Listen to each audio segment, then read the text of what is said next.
செமையா கிச்சன் கிளாடிக்கு வாங்க.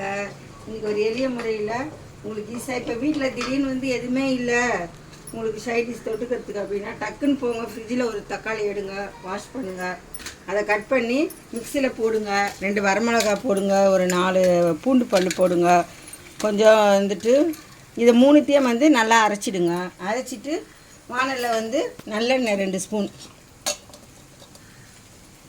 நல்லெண்ணெய் 2 ஸ்பூன் போட்டுட்டு அதில் கடுகு ஒரு சிட்டிக்கை வெந்தயம் போட்டுட்டு அதை பொரியட்டுன்னு சொல்லிட்டு கொஞ்சோண்டு பெருங்காயம் போட்டுக்கோங்க. பெருங்காயம் போட்டு இந்த அரைச்சி வச்ச விழுதியும் போட்டு நல்லா கிளறி விடுங்க. கிளறி விட்டு அதிலே ஒரு சிட்டிக்கை மஞ்சள்தூள், உங்களுக்கு தேவையான அளவு உப்பு போட்டுட்டு அதை நல்லா கிளறுங்க. கிளறிட்டு இப்படியே பார்த்துட்டிங்கன்னா சுண்டிடும். ஒரு 5 மினிட்ஸில் ரெடி. எங்கள் வீட்டுக்காரர் வந்து குளிச்சுட்டு வர்றதுக்குள்ளே ரெடி பண்ணிட்டேன். இப்போ சாப்பிட்டு வருது. ஓகே ஃப்ரெண்ட்ஸ், நீங்களும் ட்ரை பண்ணலாமே.